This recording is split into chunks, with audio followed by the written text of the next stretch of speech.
Greetings, YouTube. Thanks for joining us. Good to have you.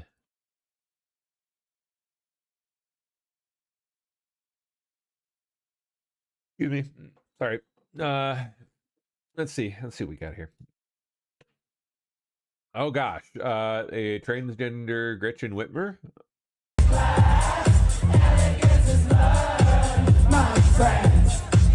Oh my gosh. Oh yeah. Oh. Things my lady sends me. Ay. World Health Organization preparing for a potential nuclear emergency if the conflict involving Iran continues to escalate.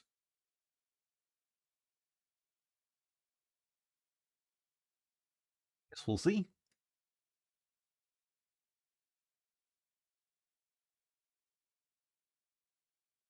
Okay.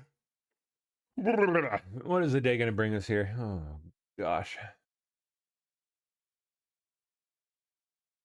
we go. Let's find out together. Joe Kent was the leaker who had been cut from the intel briefings for months. Ooh. Was him, huh?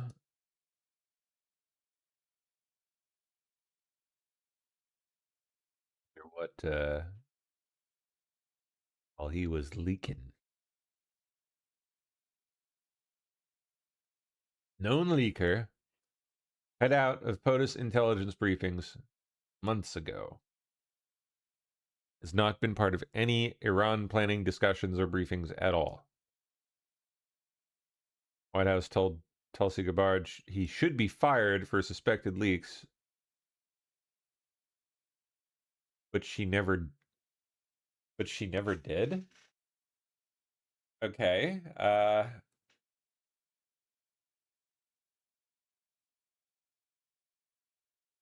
Weird. Now what's this though? Says it's not true.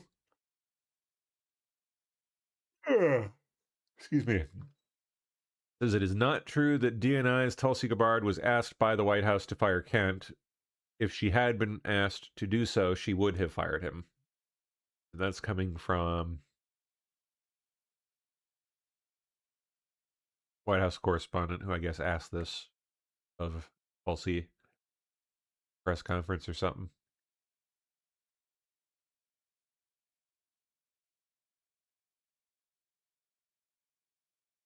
Leaked across multiple departments.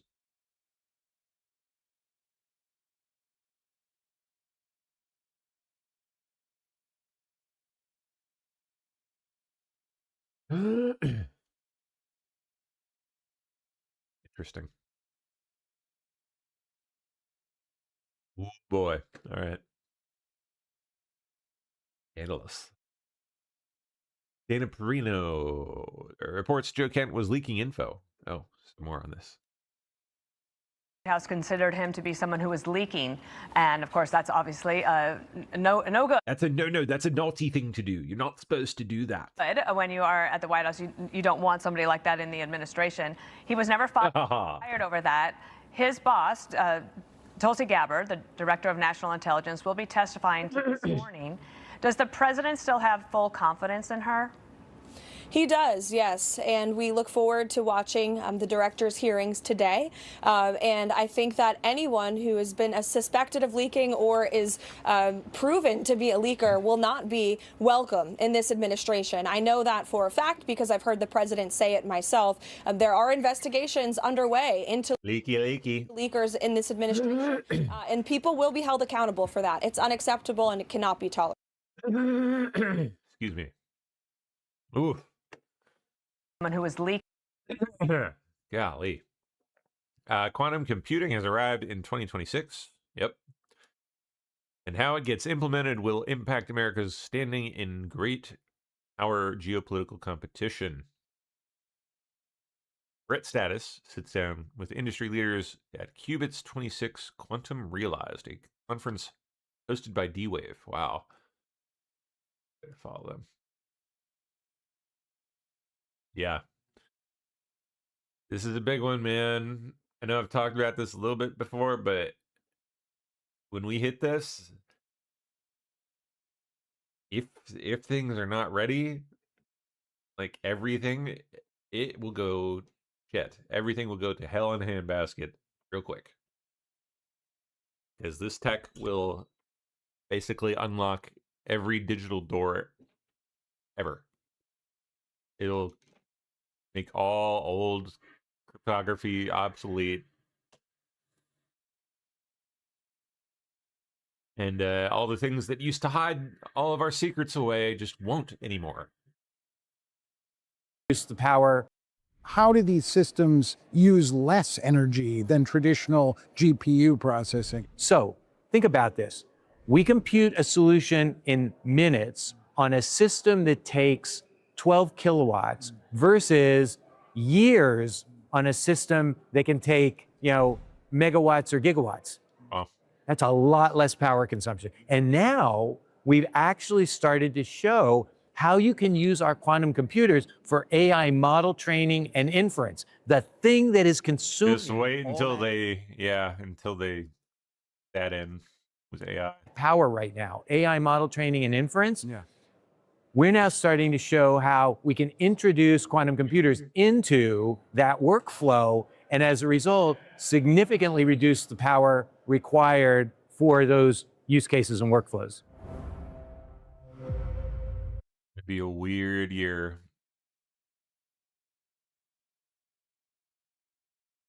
Democrats stormed out a briefing with AG Bondi after months of yelling at the sky that they want answers. Clear this was premeditated. They don't want answers. Yeah, they just want to go.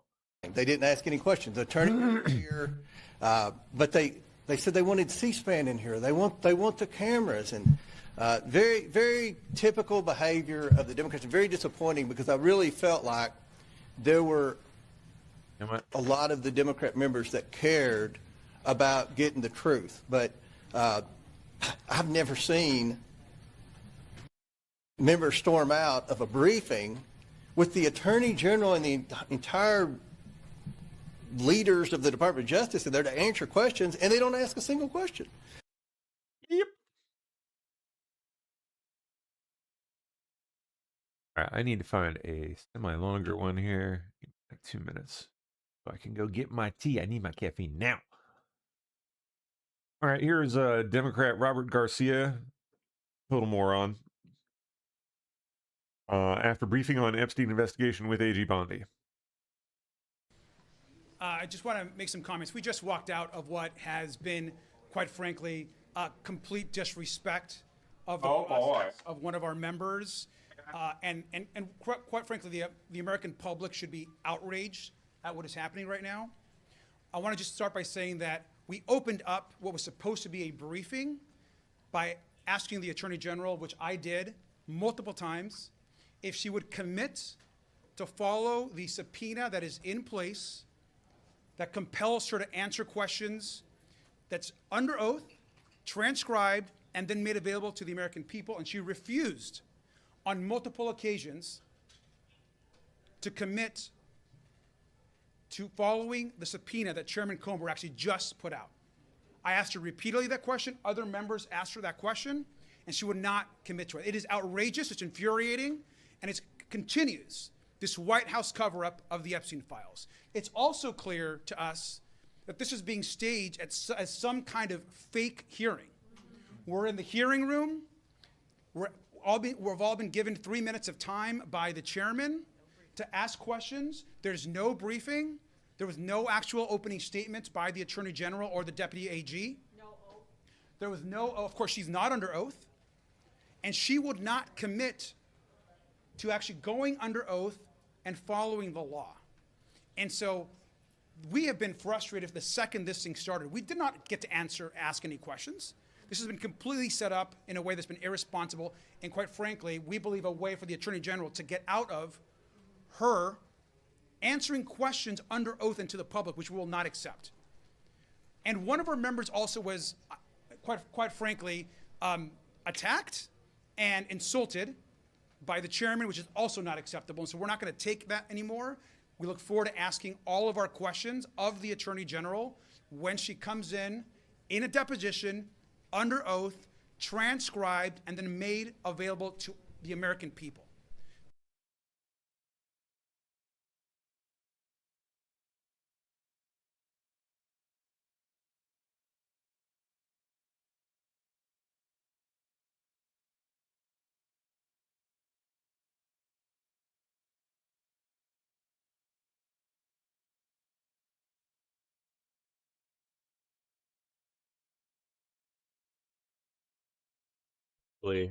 That just ended.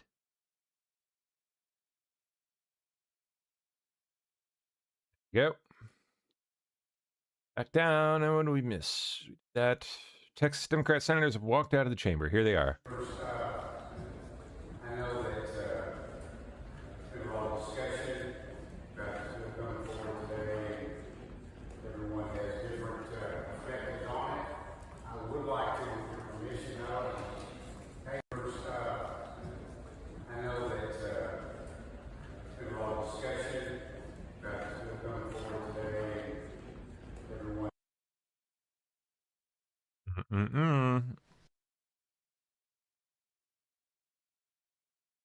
Oh, Joe Kent, of course, I just want to make like clockwork, went on with Tucker. Yeah. some comments. We just walked out of what has been, quite frankly,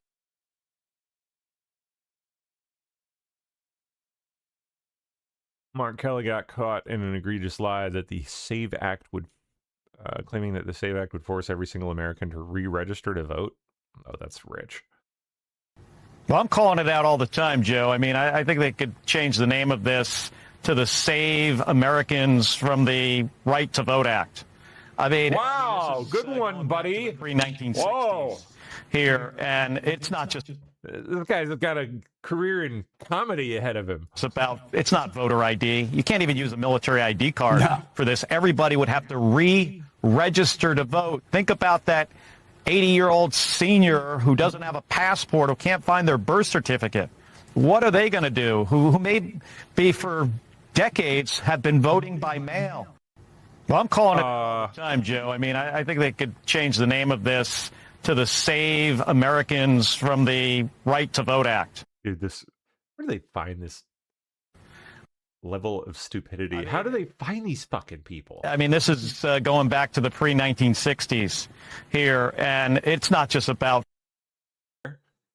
This is going back to the pre-1960s. And they're ready to go. Oh, yeah. It's like back when they were kids again. Here, and it's not just about. It's not voter ID. You can't even use a military. They just want to go back in time, man. Relive their youth. Something, something Rosa Parks. Something, something Martin Luther King. Question, and just to make sure we got the. That's them. NASA Administrator Jared Isaacman gives an update on NASA's Artemis program. Expected to put a man on Mars. It's an excellent question, and just to make sure. Well, I mean, yeah, it'd be nice if you could actually get there instead of just delaying it.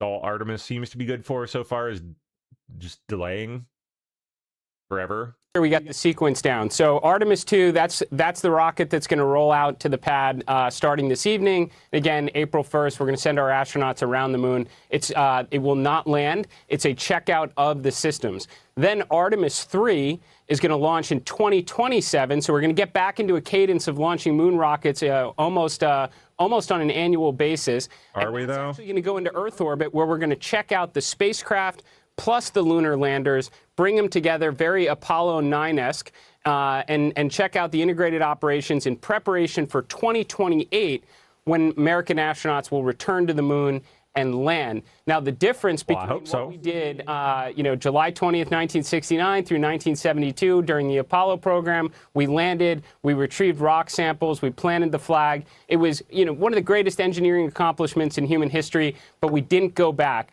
Under President Trump's national space policy, we're going back to the moon. this time to stay. We are targeting the South Pole because that's where we believe there's going to be ice to work with, as well as the crater ridges give us near continuous access to sunlight. So we get power and we get ice, and that's why it's going to be a proving ground to test the capabilities, in situ resource manufacturing, working with the lunar regolith, which are all going to be critical capabilities to build up someday to when we send American astronauts to Mars.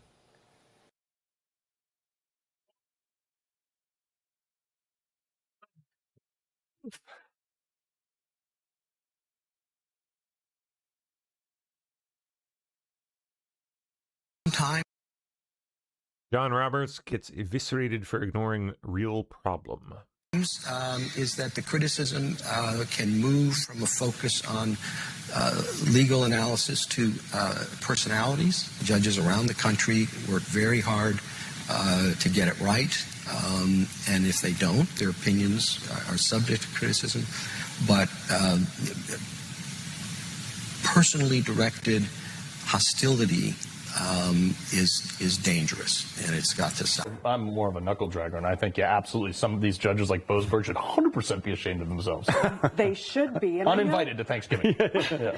Well, they're all asking to lower the temperature, but we're ignoring the fire. Right. There have been so many justices. You saw the district court judge in Hawaii immediately stop President Trump's travel ban. You saw 4 judges independently stop birthright citizenship. You've continued to see the American public held hostage by judicial activists rather than what the Constitution and the rule of law says. So yes, we can be respectful, but with all due respect,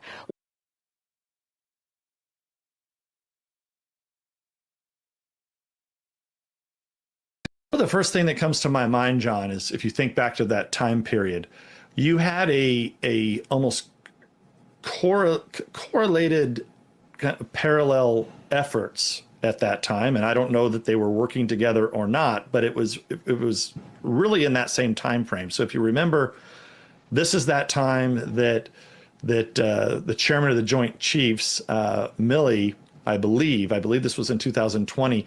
Remember, he did that weird thing where he picked up the phone and called somebody over in China that said, don't listen to President Trump. And I'm just wondering if this is if these are related or not. But I think, we need to look at what this ombudsman had to say. The committees, everybody needs to kind of take get all the facts first, follow those facts, but then make sure people are held accountable. And I would just look at whether or not these are related, because the timing is quite similar, where you probably had multiple agencies coordinating together to not give the president information. It's just mind-boggling. Wow.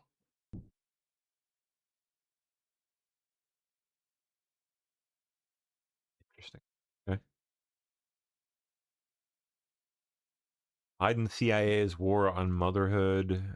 Newly advanced CIA documents reveal the Biden admin identified motherhood and homemaking as indicators of white, racially, and ethnically motivated violent extremism.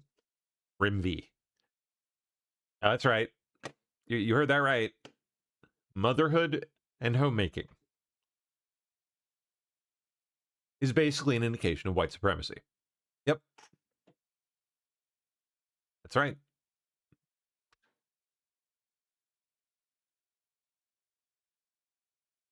Wow. October 2021, they put that out. Intelligence assessment reveals the top-to-bottom bias at Biden's CIA. The agency with critical intelligence responsibilities was spending its resources targeting women promoting motherhood. Because white supremacy. Unreal, dude. Trump admin recently retracted a 2021 intelligence assessment titled "Women Advancing White, Racially, and Ethnically Motivated Violent Extremist Radicalization and Recruitment." Now retracted CIA intel assessment defines white RIMV sympathetic actors as those who may not openly advocate violence, but instead amplify narratives about perceived threats from multiculturalism and globalization. Oh, how dare they? How dare they see a threat from globalism? Squash them like the bugs they are.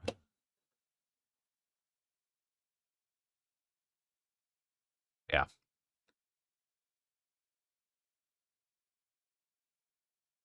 What are these narratives the Biden CIA viewed as threats? Yep, traditional motherhood and homemaking.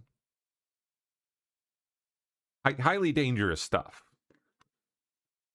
Basically half a step away from bombing stuff, you know? Hop, skip, and a jump. Motherhood and homemaking may be added to the list of other everyday behaviors that made everyday Americans radicalization suspects under the Biden admin. Like, what, shopping for explosives on the internet? Yeah, you better put it right there in the list. Motherhood, shopping for explosives, clear indicator.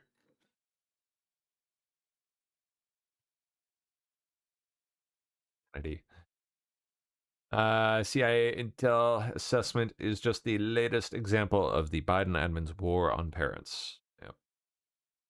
Oh, yeah.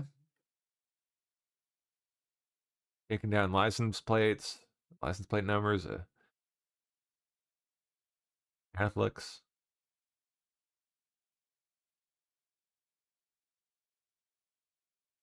Also coordinated with foreign governments to censor domestic extremist threats. Oh, more of those mothers with their motherhood. Oh.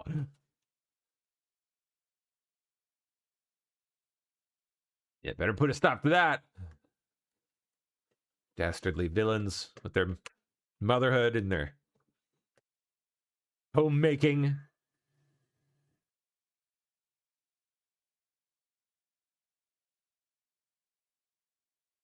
Okay. What's Trump doing today? Bilateral meeting with someone? Oh, Japanese.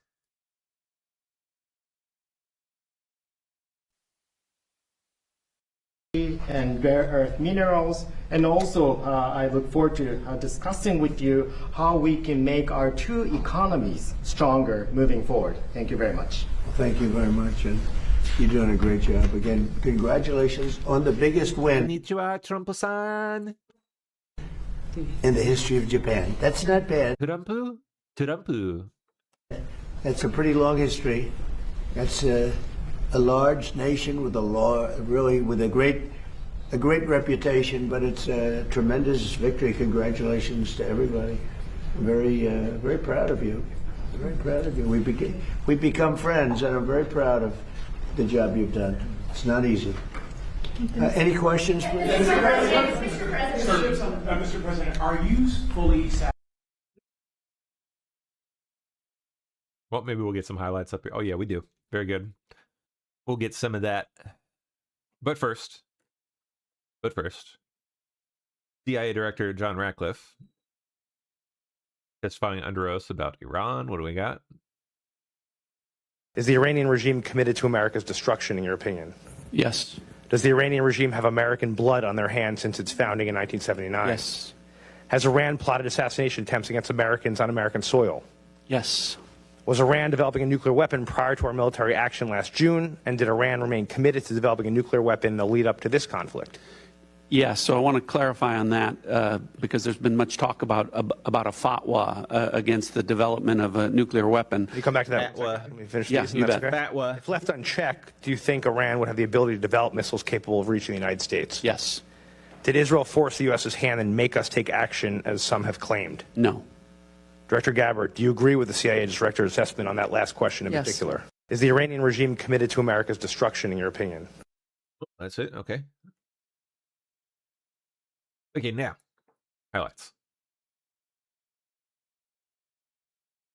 Well, thank you very much, everybody. I hope we get some like anime themes out of this interaction here. It's great to have you, and we have a very special person. Just won a tremendous election in a record-setting fashion, so we have something in common. And I was very proud and honored to endorse the Prime Minister because of the fact that I felt she was really good. I thought she did a fantastic job. I respect her a lot, so I gave her an endorsement. And she had the most successful election, in my opinion, in the history of Japan, won by the most ever. So we have a very popular, powerful woman, and she's a great woman. We have a very fine relationship, and we're going to be talking about trade and many other things. And it's an honor to have you. Thank you very much. Thank you very much. Well, thank you very much, everybody. It's great. トランプさん。世界の、繁栄とそして、平和に、貢献できる、世界中に、平和と繁栄をもたらせるのはドナルドだけだと思っています。But even against such backdrop, I firmly believe that it is only you, Donald, who can achieve peace across the world. そのために私は、諸外国に働きかけて、しっかりと応援をしたいと思っています。And to do so, I am ready to reach out to many of the partners in the international community to achieve our objective together. 今日私はそれを伝えに来ました。So today I came here at the White House to directly convey this message to you. Boy, this brings back memories, man. Where's it at? Yes! Still there.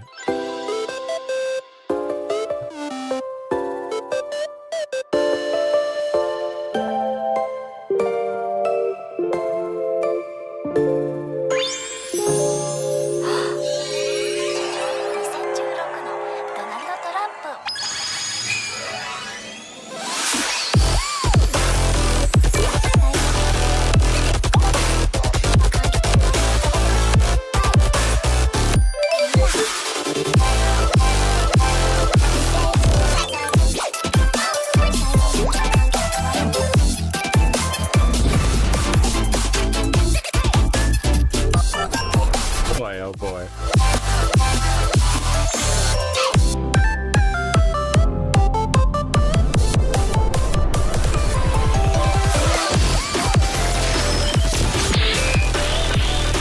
Yes, yes. Our Japanese American future.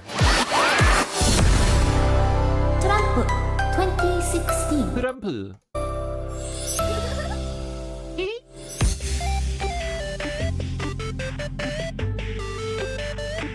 Yeah, that's classic goodness right there.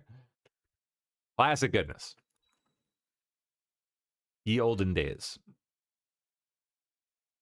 Okay. Now back to the real thing. We're going to be speaking about it today. We've had tremendous support and relationship with Japan on everything. And I believe that based on statements that were given to us yesterday, the day before yesterday, having to do with Japan, they are really stepping up to the plate. Yes. We're going to be speaking. Do you intend to lift sanctions on Iranian oil, and do you intend to potentially put U.S. troops or more troops in the region? No, I'm not putting troops anywhere. No. If I were, I certainly wouldn't tell you. But I'm not putting troops, and we will do whatever is necessary to keep the price as low. I actually thought when I did this, look, the Dow just hit 50,000 a couple of weeks ago. They said that couldn't happen for 4 years. It wouldn't happen in my term. It's such an outrageous thing because I said it would happen. I didn't know it was going to happen that fast, but it just hit 50,000, and we did that in 1 year, not 4. S&P had just hit 7,000. They said that was even more impossible than the Dow hitting 50, and we did that in 1 year. So it's all done. Not bad. Everything was going great. The economy was great. Oil prices were very low. Gasoline was dropping to, we had $1.99, $1.85. We had great everything. And I saw what was happening in Iran, and I said, I hate to make this excursion, but we're going to have to do it. And I actually thought the numbers would be worse. I thought that it would go up more than it did. But we're doing this excursion, and when it's completed, we're going to have a much safer world. And the Prime Minister agrees with me on this. She considers it to be terrible what Iran did. I think every country does, just about every country does. Iran is a serious threat to the world, to the Middle East and to the world. And everybody agrees with me. I think virtually every country agrees with me on that. Do you intend?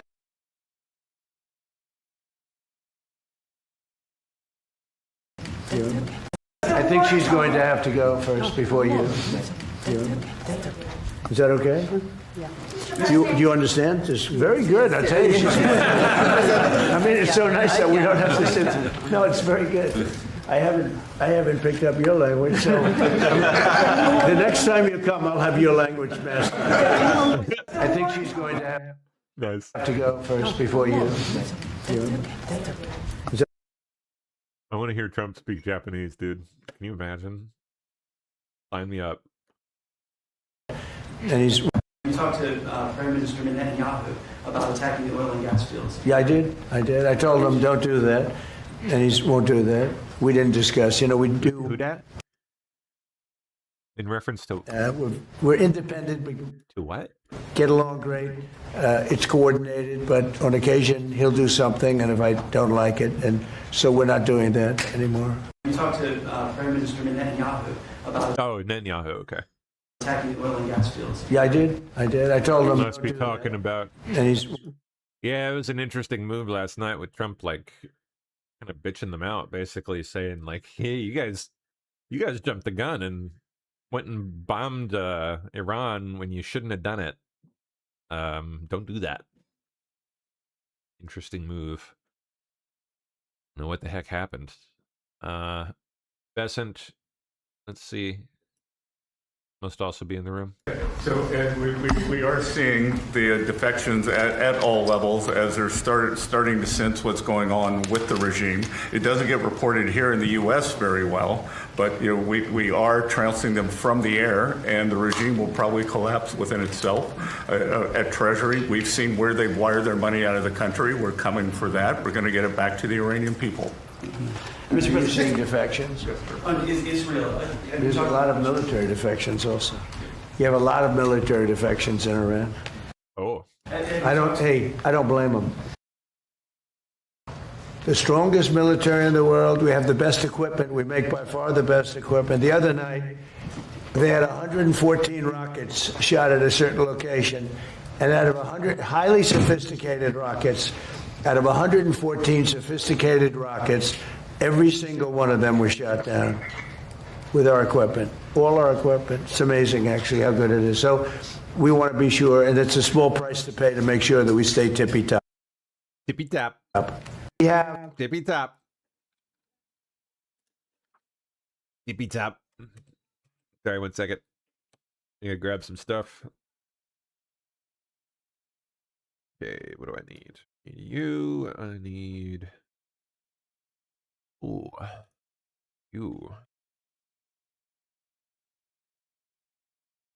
You please. Okay, there we are. And we're good. Signal to well, one thing, you don't want to signal too much. You know, when we go in, we went in very hard, and we didn't tell anybody about it because we wanted surprise. Who knows better about surprise than Japan? Okay? Why didn't you tell me about Pearl Harbor? Okay? Right? You know, he's asking me. She's like, ugh. No, you believe in surprise, I think, much more so than us. And we had to surprise him, and we did. And because of that surprise, we knocked out the first 2 days. We probably. Well, one thing, you don't want to signal too much. You know, when we go in, we went in very hard, and we didn't tell anybody about it because we wanted surprise. Who knows better about surprise than Japan?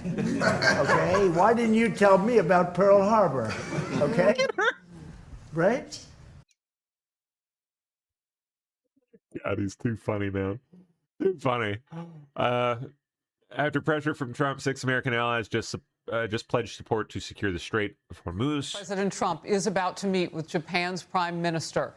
This is a critical moment. The president demanding U.S. allies contribute more as we, along with Israel, knock down a nuclear-thirsty enemy in Iran and protect key oil shipping lanes in the Middle East. A new joint statement from Japan and other allies signaling they are ready to help secure the shipping now through the Strait of Hormuz and support efforts to stabilize global energy supplies. Now, that's counter to what some of them have previously said. We will take you to this as soon as it. Approaching the White House right now, President Trump is about to meet with Japan. Right.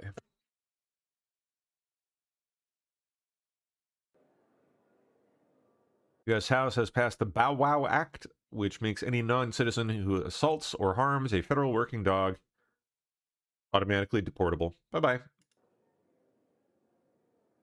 Comes after an Egyptian man kicked a CBP dog named Freddy.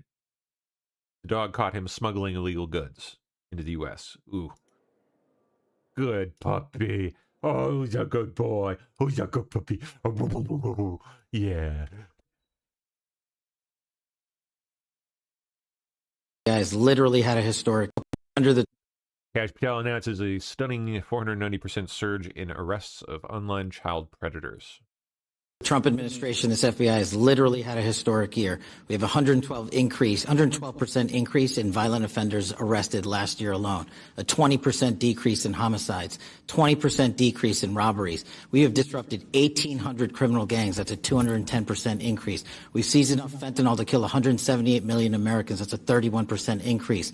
We have gone after the most vulnerable in our society, protecting children, a 490% increase in arrests on those that prey on our children online. We have located, found, and identified 6,200 missing kids. That's a 30% increase. We have dismantled and taken down 1,700 child predators. That's a 17% increase. And those that wish to traffic our young American citizens and women, 300 human traffickers have been arrested. That's a 15% increase. And seven of the FBI's top 10 most wanted fugitives in the world have been apprehended in the last 13 months. To put that into perspective, there was 4 in the prior 4 years. So this FBI under President Trump is fully stocked to get after every single fight we have, and these are just some of the statistics. So I thank you for letting me highlight those. Right.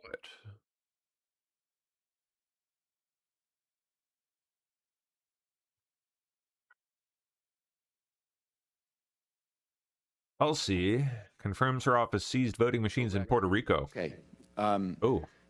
Director, the ODNI has confirmed on the record that your office took custody of voting machines from Puerto Rico last May.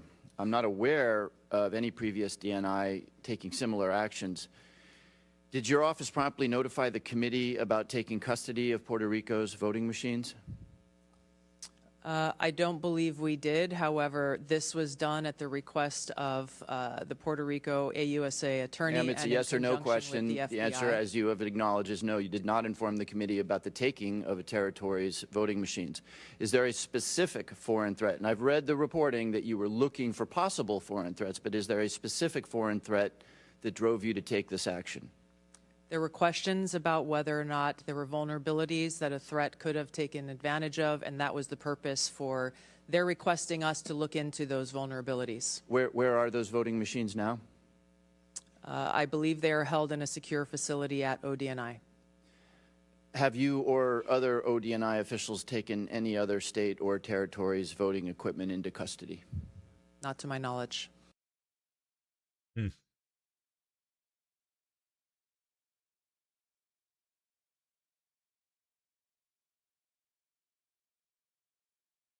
That only the president, yesterday you said that only the president, the only person who can determine what is an imminent threat is the president of the United States. Do you stand by that statement?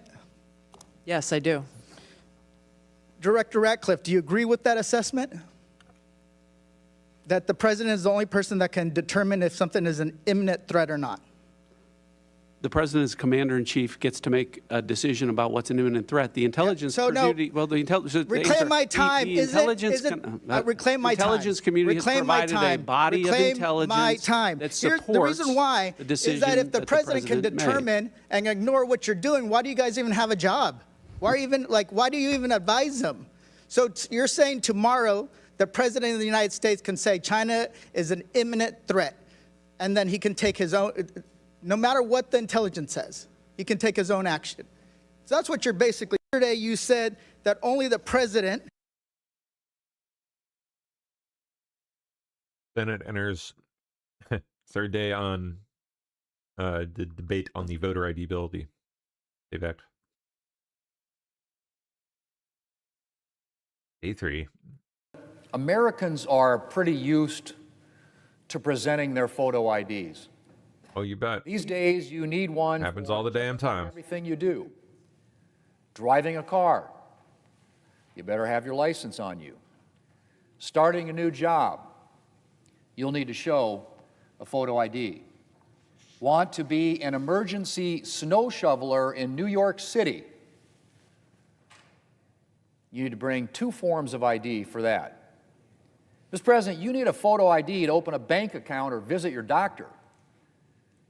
You could ask for a photo ID before you get on a plane or check into a hotel. You need to have your ID ready to buy an alcoholic drink or to go into an R-rated movie. So it's safe to say Americans are taking their IDs out on a regular basis and having a pretty easy go of it. Yet when it comes to voting, Democrats talk like requiring a photo ID is some kind of an insurmountable burden. And that really doesn't make sense. As I said, most Americans are taking out their IDs on a regular basis, and for things that are a lot less important than voting. In the city of Washington, D.C., for example, you need to show a photo ID anytime you go to use a city rec center. Yep. Yes. If you're in a basketball league or trying to swim a few laps in the pool, you need to show an ID here in Washington, D.C. But you can vote in this city. Perhaps in that very rec center without how crazy is that? Showing a photo ID. Mr. President, how does that make any sense? There's a very clear difference between using a city facility and casting a vote to determine how your city or federal government is run. And logically speaking, doesn't it make sense that our elections should at least be as secure as the local rec center? I think so. And the American people seem to think so too. Poll after poll shows that the American people support voter ID. Yet despite years of Democrat fear-mongering about the implications of requiring a photo ID to vote, the American people view voter ID as just common sense.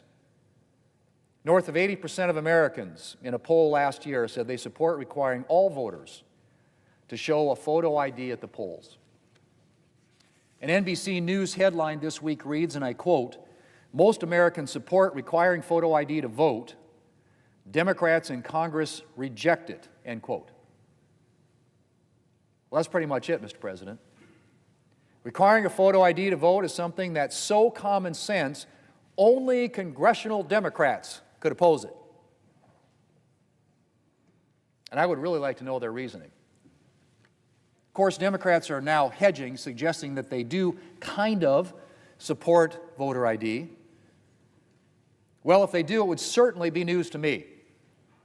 As I said, for years, Democrats have acted like asking for a photo ID would be an intolerable burden to place on voters.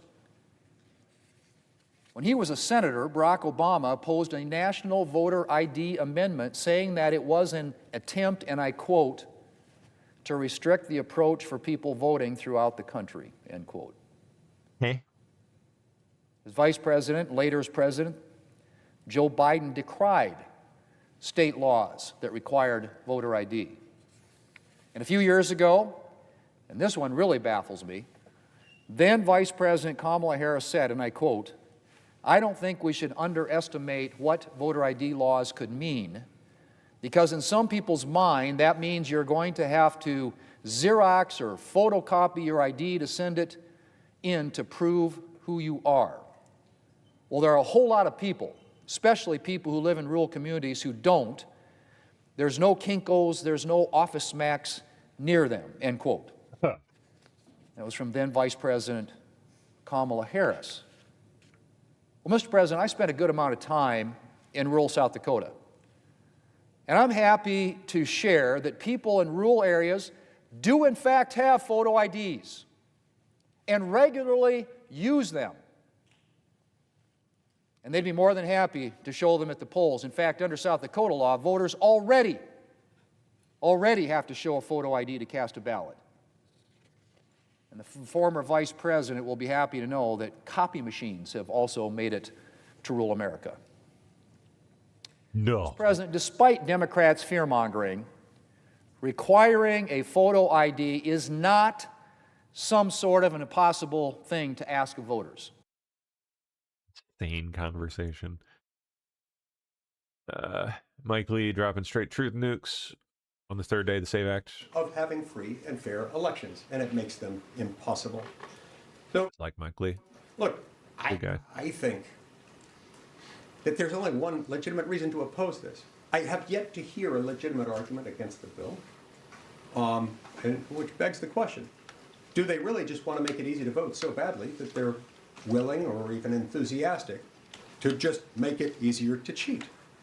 So far, the Congressional Democrats have, by and large, focused on arguments that are a combination of being ill-founded, relying on blatant mischaracterizations of the statutory text itself, including and especially the text beginning on page 12, line 22, and following on to the following page,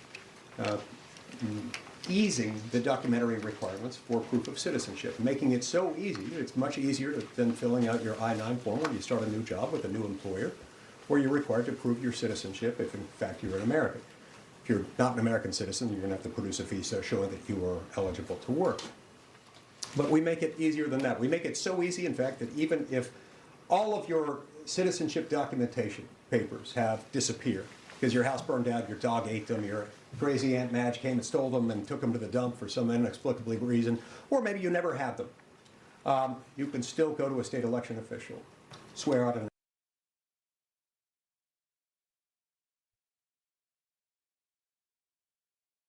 Scott. So there's nothing racist about this. So everybody I know has ID. And think about it, they say married women, it's going to be disenfranchised married women. I'm married to a married woman. I have 2 daughters that are married, and I think they can figure out how to get whatever ID they want, how to vote, all those things. They don't need anybody telling them what to do. They can figure this out. So any Democrat that says that women can't figure this out, they're stupid. So there's nothing racist about this. So everybody I know has crazy. The other party, if we don't get it done, or at least do everything that we possibly can to try to get it passed, I think there is a very significant risk that our own base doesn't show up for us in November. We worry about that. We also worry about the integrity and the security of our elections. Nobody knows exactly how things will pan out, in part because we don't yet know the extent of the problem. What we do know is that in the states that have started reviewing the voter registration files in order to weed out those who might have registered, perhaps inadvertently, perhaps intentionally, already there have been thousands of voter registration files identified just in the handful of states that have been doing their own review. The states that have not been doing their own review would yield really significant results if those reviews began. But a lot of those same states that are run by Democrats are not only not doing their own review, they're refusing even to share their voter registration files with federal officials in an attempt to try to go through it. It begs the question, why? When you add to that this additional dynamic of the handful of states in which some local elections openly allow non-citizens to vote, and the fact that they have also been unwilling to share that, and they've also been unwilling to explain how, whether, to what extent, in what ways, they separated out those voter registration files who are non-citizens. Quickly again. In favor of trimming down the Save America Act to only focus on photo ID? Heck no. Have you received any indication that the White House would be in favor of that?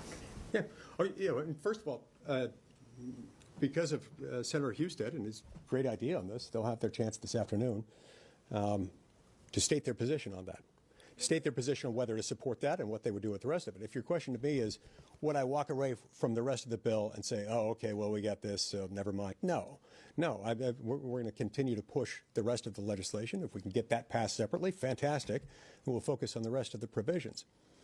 The two things are necessary for different reasons.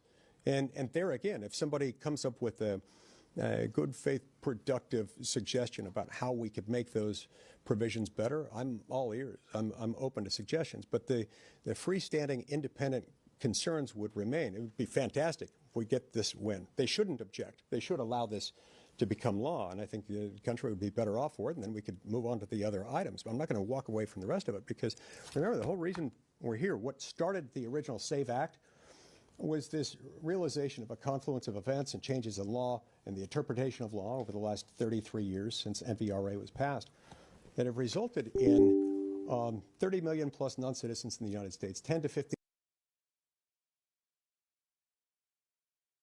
Yeah.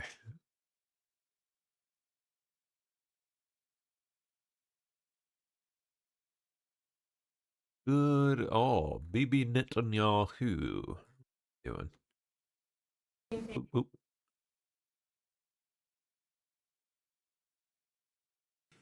Welcome to the Foreign Press. First of all, I just want to say I'm alive, and you're all witnesses. And now that I dispatched this piece of fake news, I want to give you an update on Operation Roaring Lion. Under President Trump's visionary leadership, America and Israel are acting together in Iran with great determination and unprecedented strength. Welcome to the Foreign Press. And another one. Close these opening remarks with one other fake news, and that is that Israel somehow dragged the U.S. into a conflict with Iran. Does anyone really think that someone can tell President Trump what to do? Come on. President Trump always makes his decisions on what he thinks is good for America, and may I add, I think what is also good for future generations. Close these opening remarks with one other fake news.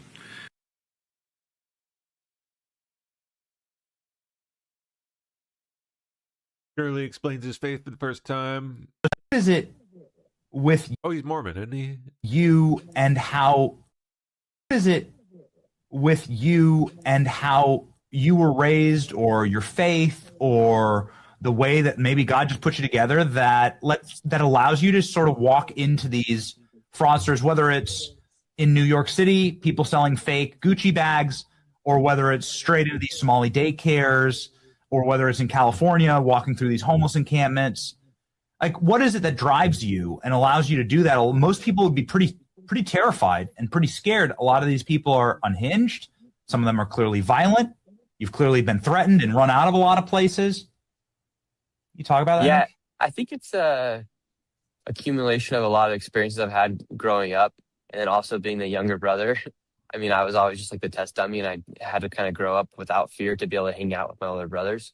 And so I think that definitely helped. And then I also just know that what I'm doing is good, and I don't have anything to fear because I'm not doing anything bad. If I was doing something bad, I'd have something to fear. And so, I do feel like God is on my side when I go into these situations, because I'm just going to show the truth. And it's actually a big public service for our country.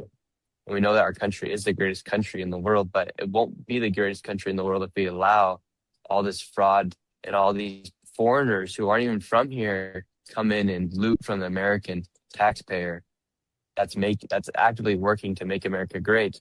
But then you have people who aren't from here who don't have the same values as us. So there needs to be someone who's willing to stand up to them. If it's me, great. If it's somebody else, great. But we all do need to do our part, because if not, America won't be the America that made it great.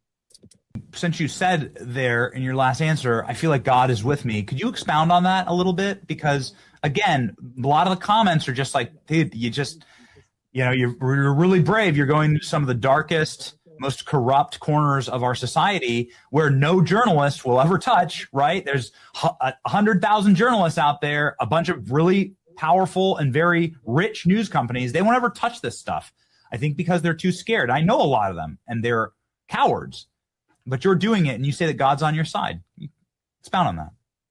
Well, I just think when you're doing something good, like this world is good versus evil. And so when you're doing something good, you're obviously going to have the support from God. And I don't think like any of the viewers watching right now, also, if they go out and do something good, they're going to have support from God as well. Do you feel like you're protected when you go in? I would hope spiritually so. When you go into these places? Yeah. Yeah, I mean, I'd hope so. So yeah, I do feel, and people are always praying for me as well. Like every time I meet people in the streets or whatnot, they say they pray for me, which helps. And so I do feel that. So yeah, I would hope that. And the majority of people are on my side. I've never even had a bad interaction in public, except for when I go to these hostile locations.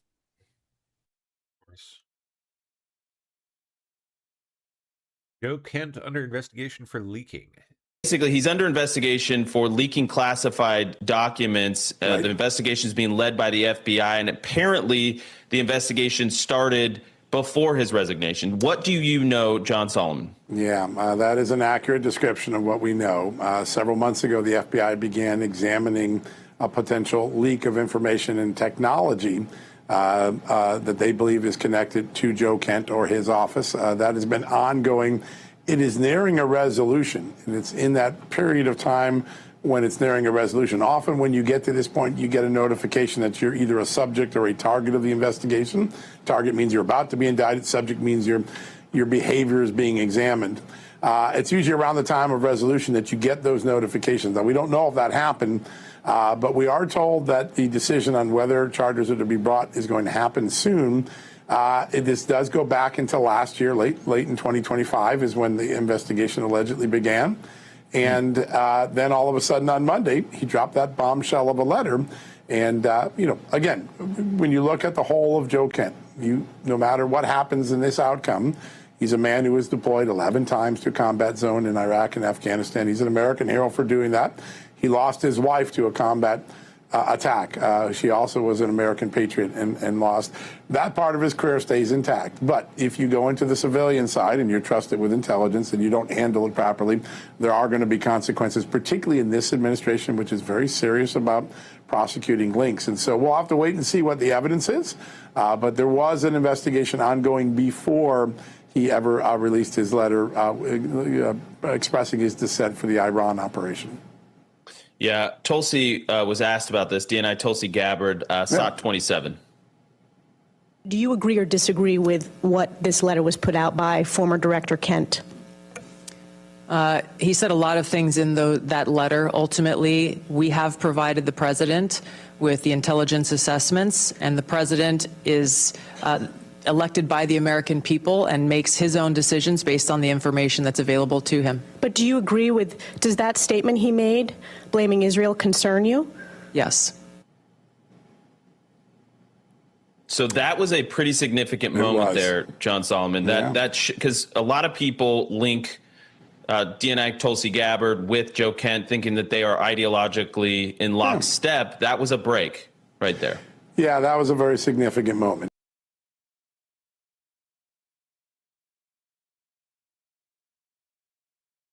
Investigating California's election fraud. Suspected international election criminal fraud exposed. This is a muckraker. Foreigners from Africa encouraging ballot petition fraud. Criminals profiting from undermining California's democratic process. The signatures that you guys gather. Oh boy, they do good. They do good stuff, man. They had another good one out there. All this, not too long ago. Like a month ago. How many of the signatures that you guys gather are paid for with cigarettes? Stop it. Don't touch his camera. Do not touch his camera. All you got to do is just say money for a signature. Money for a signature. You can lie. Say this is to build more homeless shelters. Oh, just make up some bullshit. Yeah. There's this table here where they are giving cigarettes in exchange for signatures on ballot initiatives, which is a very serious crime. We're going to be referring this matter to law enforcement. Who cares? Do it. Put that camera on my face. Wow.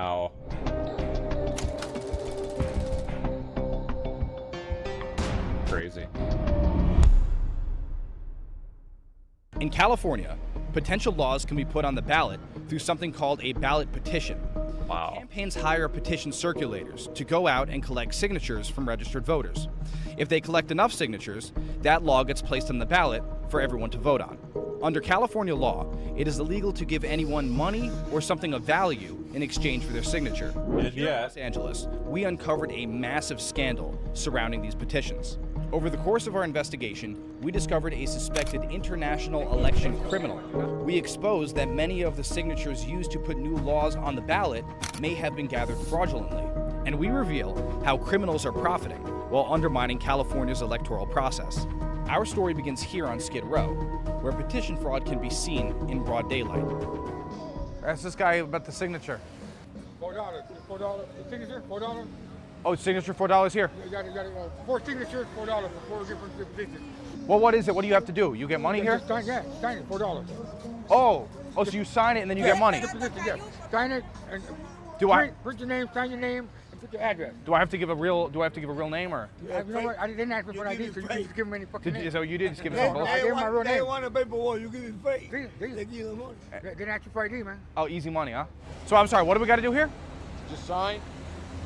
It's for billionaire tax. And then what do we get? $2. Per signature? $2, no, $1 a signature. Is it your business or you working for somebody else? I work for somebody else. Could I get your boss's information? Could I get a job or something? Look, if you sign mine, I get a contact to the boss. Meet Prince Clay.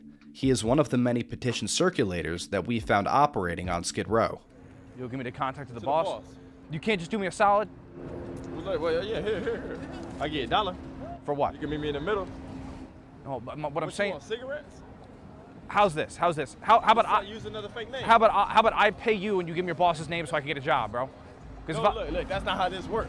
Look, everybody that does this is felons. Wait, everybody that does this is what? It's felons. Everybody that's collecting the signatures is a felon. Felons. They're homeless people. It don't matter. But if you're giving me $1, you got to be getting like 5. I'm getting $20. Per signature? Yes, sir. Holy shit. I'm gonna be honest with you. Yeah. Let me work for you, dog. What's your contact info? I'll be out here tomorrow morning. Yeah, oh hell yeah. Put your number on my phone. Damn. I gotta learn how to make money like you, man. Yeah, I got you, bro. I got you. You're gonna be out here tomorrow? Yep. 3:30 to 6. Appreciate you so much, yes, dog. Sir. I'm gonna text you. I'm gonna be waiting. My name's Anthony, all right? I'm gonna send you a text. Yep. All right. Damn, that's crazy. So you make enough money doing this to afford this Tesla? Yeah, fortunately, yes. Okay, so look, all you gotta get is a first and last name, signature. Tell them any LA address with the city and the zip. Any address. Any address. Doesn't matter. It's gotta be LA County. But they can make it up. It doesn't make a difference. Yeah, they can make it up as like. Wow. If I can't read it, I can't pay you. Got it. So Got it. you gotta be telling me, it gotta be neat. What about the name? Do we gotta check an ID or anything, or no, just as long as it's neat and it's a first and last name. What if they write some bullshit though? It doesn't matter. Nah, if they write some bullshit, you gotta scratch that out. No, I'm saying, what if they just make up a name? Like, make up a name. How much do you pay them for the signature? $1. I give them like $1. I give them $1. Okay. $1. And he gets 20. $1. Best, because I brought a little bit of money just in case. $1. Just give them $1 straight up. Any junkie $1. Just say money, just money for a signature. That's all you say. Wait, say it again. What do you do? All you gotta do is just say money for a signature. Money for a signature. If you're doing for $1, okay. If not, just say, you can lie. Say this is to build more homeless shelters. Oh, just make up some bullshit. Yeah. Just as long as they get their pen on that paper and sign their first, last name, signature, any LA address, city, and the city.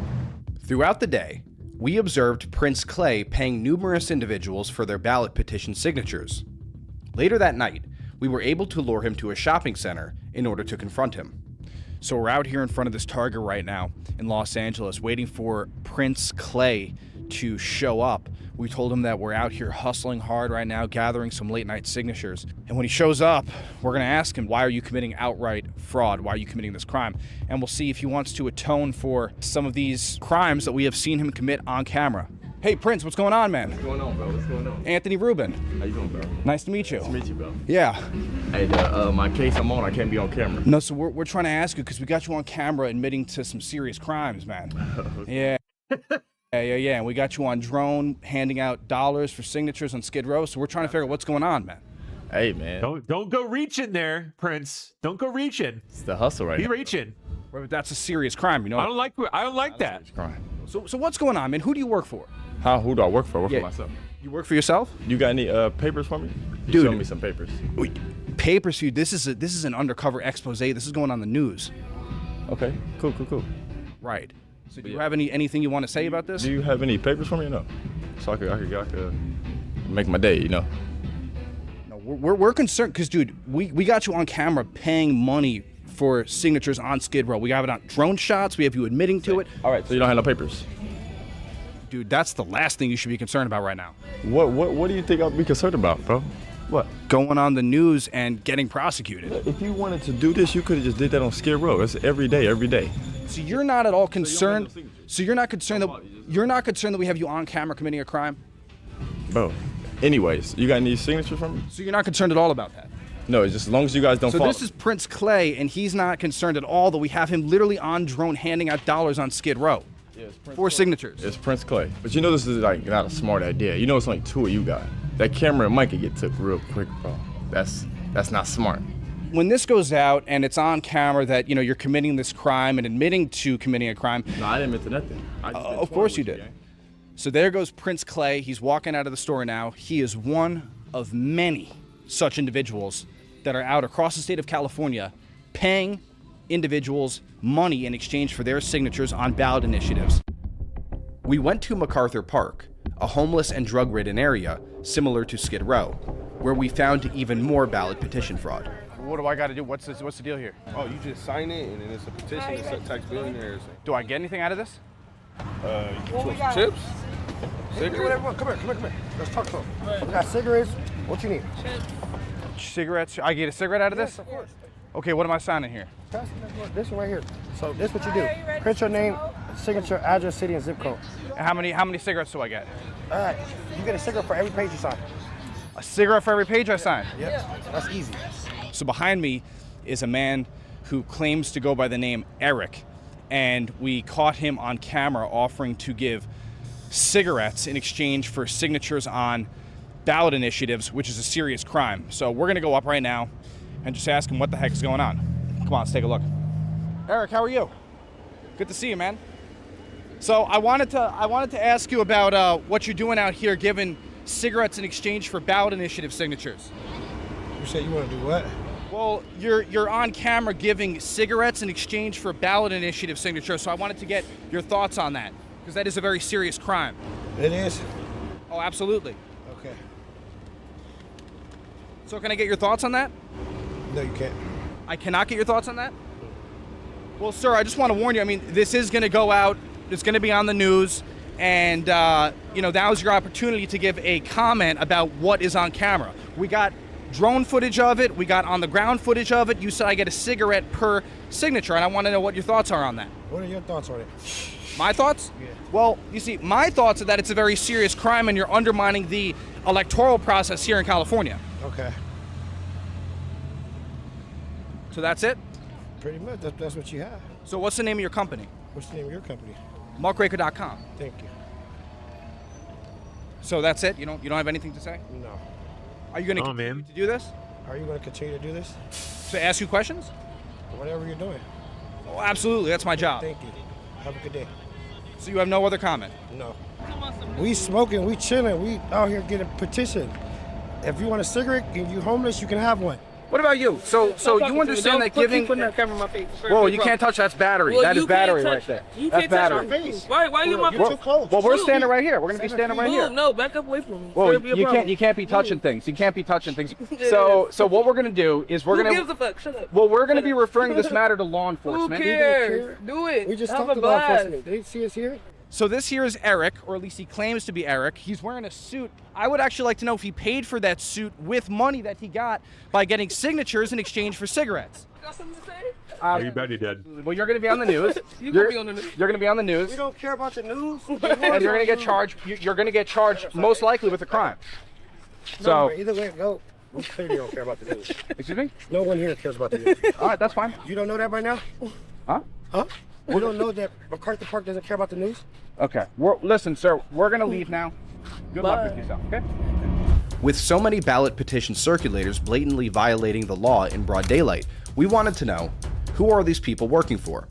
We discovered that there are numerous independent companies doing petition circulation work across the city of Los Angeles. We were able to get a job interview with an LA-based company called Urban Signers. What we uncovered connects this scandal to something far larger than we expected. Yes, hi. Yeah. Urban Signers? Yes. Are you Priscilla? International crime. Oh, hi, nice to meet you. Nice to meet you too. He's Frank. Meet Frank Tessimo, founder and CEO of Urban Signers. Tessimo previously led a Swiss signature collection firm called Incop.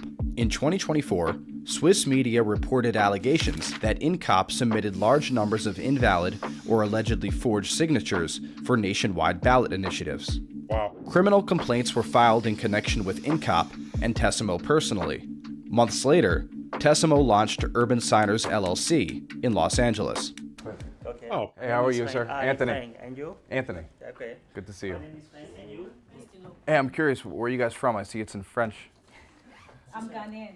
Oh, you're from Ghana? Yeah. Oh, very nice. Okay. Oh my God. American citizens? Africans, man. Oh, you're not citizens? No. Oh, wow. How long you been in the United States? Maybe 2 years. 2 years. 2 years here? And before 2 years. in Ghana? No. He's not Ghanaian. Okay, so basically all these petitions, the people behind them or the companies, they are trying to get them on the ballots. People are going to vote for or against. If they vote for it, it becomes a law in California, all of these. So we get as many signatures as required, valid signatures. Okay. And it gets on the ballots. Well, the reason I found out about this because on Skid Row, some people were saying, hey, I'll pay you $1 or give you a cigarette if you put your name here. Okay, so They was giving out incentives. That's like you saying, I give you Yeah, $1. yeah, incentives, yeah. if somebody, let's say somebody's hungry, they tell you, I need food before I can sign, you give them food. Let's say like this is $5 or something, a signature, right? And let's say I say, hey, I'll pay you $2 if you give me a signature. Are you guys, is that okay? We wouldn't even know unless you tell us. Just so I'm clear, you guys have people, for example, that'll go out and let's say they're making $7 a signature. You're cool if I'm like, hey, I'll pay you $2 if you sign here. It's okay, that's between you and those people. Is that against the law if I provide incentives? No, it's not. So I could pay like $2 and then I make $7. That's okay. You could do that if you want to. It's your money. Like for example, do your workers have some ideas about good incentives you could provide to get the signature? So far, nobody has mentioned that. Okay, one man mentioned giving cigarettes to people. Oh, really? He said all they need is like you give them cigarettes.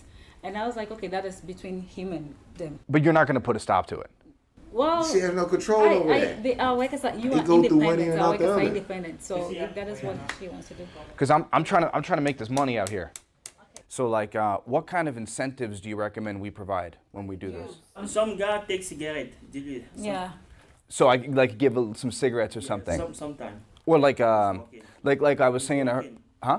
Yeah, sometimes somebody Just says, talk, well, like, give me get one 'em. signature, I'll give you one cigarette. And that's okay. Yes, if you want.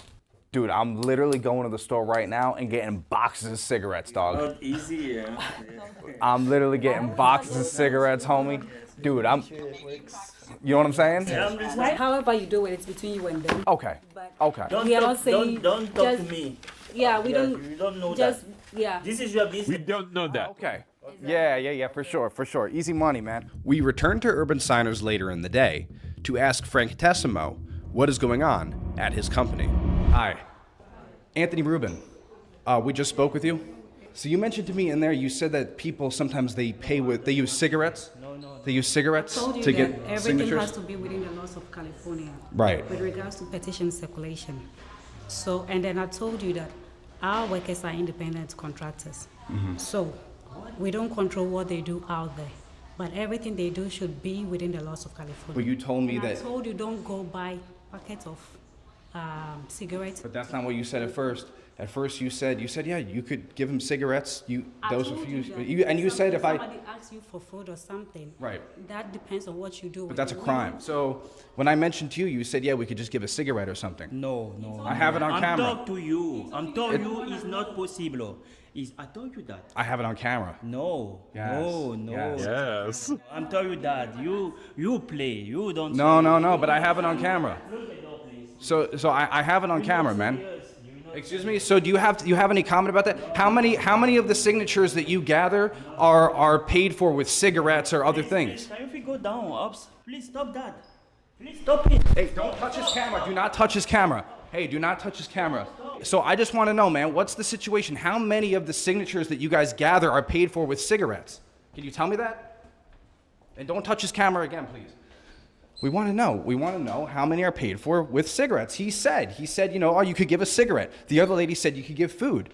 I asked if I can give maybe money sometimes, and they said it's on you. So where are you going, man? Frank is your name? We want to know. So you've been in this country, you told me, for 2 years, and this is what, hey, do not touch me. Do not touch me. Don't get too close to me. No, you don't touch me. I'm not coming close. Me. We're staying right here. Whoa, hold the camera. Stop. Do not touch. Do not touch me. I'm not touching you. I'm staying good. Don't go again. Well, no, we're staying about 6 feet away from you. Leave me. Can you answer the question? Stop. Leave me. And how about you leave America, buddy? Me. Can you answer? You can do that. Answer the question. You got to get back up. You got to back up. You want to play? I'm gonna stay 10 feet away from you. I'm gonna stay. You accept me. I'm gonna stay 10 feet away from you. We want to know. We want to know if you have any comment, man, because that's a crime that you guys spoke of. This is the guy. She's do. It's not her. It's not her job. Goes against the security guy who's probably also from Ghana. She don't want you to do. Buzz. What do you want to do that? This is not normal. This is illegal. What's illegal? Huh? But what is illegal? What is illegal? Hey, Frank, come on. Frank, let's talk. Whoa, okay. Hey, Frank, you're not going to talk to us? Hey, this is going to go all over the internet. You're going to be on the news. You might want to talk. Priscilla, better be careful. Don't be giving out cigarettes for votes. Don't be giving out cigarettes. Hey, there he is. There's Frank. Frank, I have a message for you. Frank's on the run. Frank is on the run. It is widely recognized that paying petition circulators on a per-signature basis can create incentives for fraud. For this reason, several states have banned the practice outright. In recent years, multiple bills have been introduced in California aimed at reducing the type of misconduct shown in this video. One such measure, AB 1451, would have prohibited paying petition circulators per signature. It was vetoed in 2019 by Gavin Newsom, who argued that the bill, quote, erects barriers to citizen participation in the electoral process. What? A similar bill, SB 660, was also vetoed by the governor in 2021. We have referred our findings to the appropriate authorities in the state of California and are ready to cooperate with any investigation into the fraud documented in this report. Those Not that they give a shit. responsible for undermining the integrity of the electoral process in California must be held accountable under the law. That's a good one. This is crazy.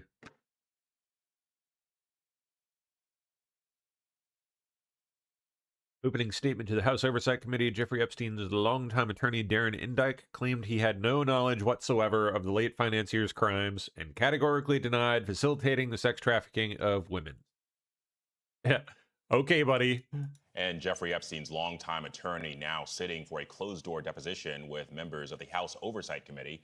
Darren Indyke served as Epstein's lawyer since the mid-90s and held a key role in managing the convicted sex offender's personal, financial, and legal affairs. Indyke, who's not accused of a crime himself, telling lawmakers in his opening statement that he, quote, had no knowledge whatsoever of Epstein's wrongdoings. Our Peter Haralambous joins me now for more on this. And Peter, what are lawmakers hoping to learn from this deposition? Yeah, Alex, Darren Indyke is a key member of Jeffrey Epstein's inner circle, someone who was by his side for 20 years as he was largely able to avoid legal scrutiny. While there have been other high-profile depositions, think of the Clintons or the longtime retail billionaire Leslie Wexner, this is arguably the most important deposition they've done to date. There's arguably no other person who knows more about Jeffrey Epstein than Darren Indyke. And also, Peter, we learned that Democrats on both the House Oversight and Judiciary committees are now demanding that the DOJ make changes to the Epstein files review process. What exactly are they asking for? Yeah, and this comes amid criticism that the Republicans have been shielding scrutiny from President Trump by holding back certain files, by redacting certain information. At this point, we're hearing from Democrats who want to see changes like allowing full access to unredacted files. They want some members of their staffs to be able to access these files, including on Capitol grounds. And they also want the Department of Justice to no longer track what they're actually searching inside these Epstein files. We'll see how they'll respond to this request. It's a ton of different requests that really would change the game when it comes to how they could review these files going forward.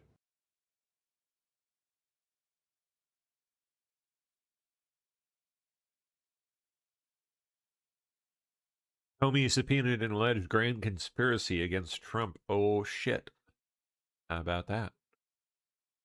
Subpoenaed in the wide-ranging grand conspiracy case against the ex-officials who investigated and prosecuted President Trump. Unfortunately, behind a paywall. Let's see if we can sneak around. Oh, yeah. Oh, yeah. Very good. Okay. The investigation has produced more than 130 subpoenas so far since cranking up last year, and targets top officials who worked under former Presidents Obama and Biden. The officials, including Comey, have all decried the investigation as political persecution and lawfare, which is rich coming from them, isn't it? Trump admin's grand conspiracy theory, rather, posits that Democrat officials bent the rules, broke the law, and lied under oath to investigate, prosecute, and otherwise undermine Trump, which they did. Comey's subpoena issued last week relates to his alleged role in the drafting of the 2017 ICA. Oh, yeah. Who else? Brennan. Nice. Ratcliffe referred Brennan for prosecution. Good. Getting it done, man. They're doing it. And there's more where that came from. Tell you that now. You wait. All right, Senator John Kennedy aggressively pushing to make the SAVE Act a reconciliation bill. Or in order to vote. But we've got to get 61 votes or 60 votes to pass this bill. There's a shorter way. I don't know why we haven't tried it. We ought to be doing it through reconciliation, which only requires 50 votes plus the vice president. I'm in the minority on that. The majority leader, who's my good friend, doesn't agree with me. A lot of Why Republicans. not? Can you tell us a little bit about that? I have no idea. I mean, there's 53 Republican senators, but, you know, it looks like, by my count, according to our reporters on the Hill, Tillis and Murkowski are likely no's. Collins would do the bill as is, which means only proof of citizenship and proof of ID, but none of the other stuff that has been, you know, hung on the Christmas tree, as John Fetterman said. McConnell, nobody knows. So it may be at 49. Right. You know, explain to us the dynamic between your argument and John Thune's argument on this. Well, you don't have to be Einstein's cousin to see all this coming. And I hope I'm wrong, but I don't think we're going to get any Democratic votes. So how can you pass the bill without Democratic votes? You do reconciliation. Now, some of my Republican colleagues say we can't get it past the Budget Control Act, which controls what we can do in reconciliation. How the hell do they know? We haven't even tried yet. There are a lot of smart lawyers in this country that can draft a bill that I think can pass what we call the Budget Control Act and get past the parliamentarian. I've seen plenty of provisions get past the parliamentarian that I didn't think had a chance, and vice versa. But my point is, why not give it a shot? Yeah. If what we're doing is not going to work, I hope I'm wrong, but I don't hear any Democrats changing their mind. Then why don't we do something that will work? I mean, it's a matter of common sense to me, but I'm in the minority on this among Republicans. I freely admit that. But you're saying if you could. All right. Oh, there we go.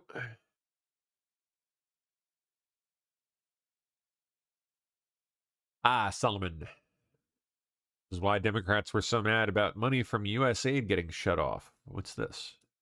I confirmed this morning, Steve. There's a foreign power that was discussing routing USAID money to Joe Biden's campaign in 2024. That was intercepted by our intelligence agencies. They should be driving that narrative with evidence. They don't know how to command the podium. They don't know. President Trump does.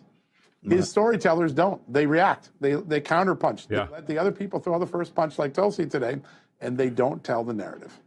I confirmed this morning. You see, there's a foreign power that was discussing routing USAID money. It is really something. Yes. ICE and DHS accusing one of Rep. Veronica Escobar's staffers, Democrat from Texas, of repeatedly falsely claiming to be a lawyer in order to enter an ICE facility. Oh, and to meet with detainees and give them cell phones. ICE says logbooks show Benito Torres falsely claimed to be a lawyer 11 times, repeatedly signed federal forms, falsely attesting that he was an attorney, there to see his clients. Wow.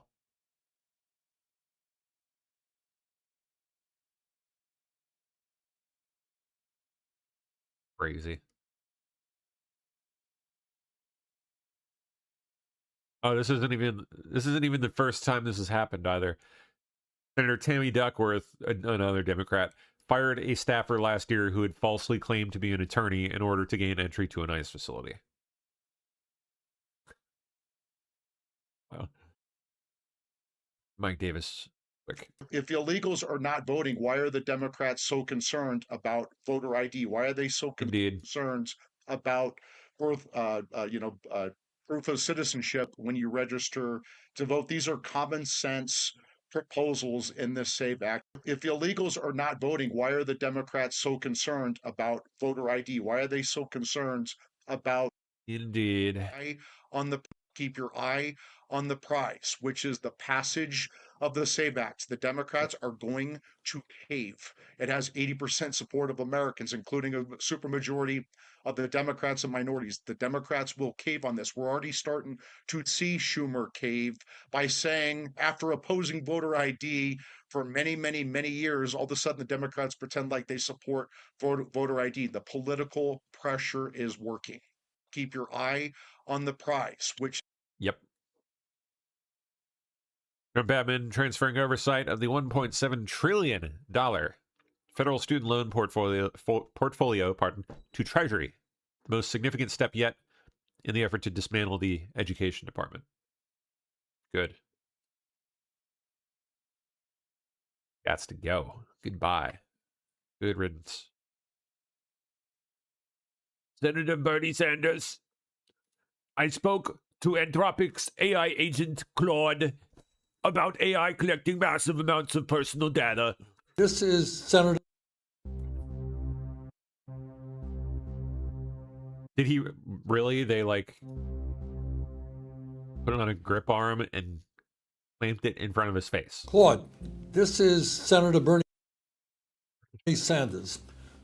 I have been taking a hard look at how AI impacts American society in terms of economics and job loss, in terms of the mental health of our kids, in terms of what it will do to the political process. What I want to talk to you about is another issue, and that is the impact of AI on privacy. I want to know, among other things, just how much of the information that AI collects is being used, and what would surprise the American people in terms of knowing how that information is collected? Yeah, that's the thing that would probably shock most Americans. Companies are collecting data from everywhere. Your browsing history, your location, what you buy, what you search for, even how long you pause on a web page. Then they're feeding all of that into AI systems that create incredibly detailed profiles about you. What would surprise people is how little they actually consented to and how little they understand about it.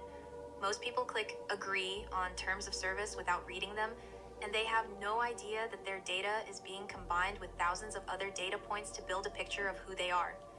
And then that AI uses those profiles to decide what ads you see, what prices you're shown, even what information gets prioritized in your social media feed.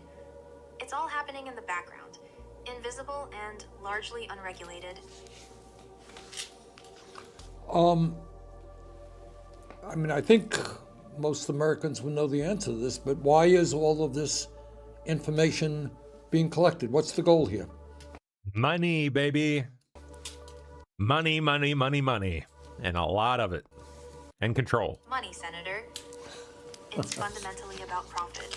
Companies collect all this data because AI allows them to turn it into valuable insights. They can predict what you'll buy, target you with ads that are more likely to work, charge different prices to different people based on what they know about you. Advertisers pay premium prices for access to these detailed profiles because they're incredibly... Yep. Data is the future. It's going to be mined, like already is being mined, like any other resource.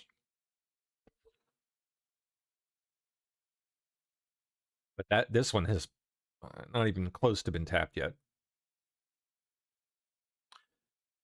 You have to... I'll talk about this in a minute after this is done. Effective at manipulating consumer behavior. And it's not just about selling you stuff either. Political campaigns use the same AI and data to figure out how to persuade you, which messages will work on you specifically. Data brokers buy and sell information about millions of Americans without their knowledge. The bottom line is that your attention, your behavior, your choices, all of that has become a commodity to be bought and sold. Well, Claude, thank you. And let me just ask you, is there anything else that you think the American people should understand about the threat of AI in terms of privacy? I think the key thing is that privacy isn't just a personal issue, it's a democracy issue. When companies and governments have detailed profiles of millions of people, they have power over those people in ways most Americans don't fully grasp. They can manipulate your choices, predict your behavior, and influence your thinking. So this is Kind of like what Bernie is doing right now. abstract. It affects whether democracy actually works. That's why I think your focus on this is so important, Senator. Well, Claude, thank you very much for your help. Thank you, Senator.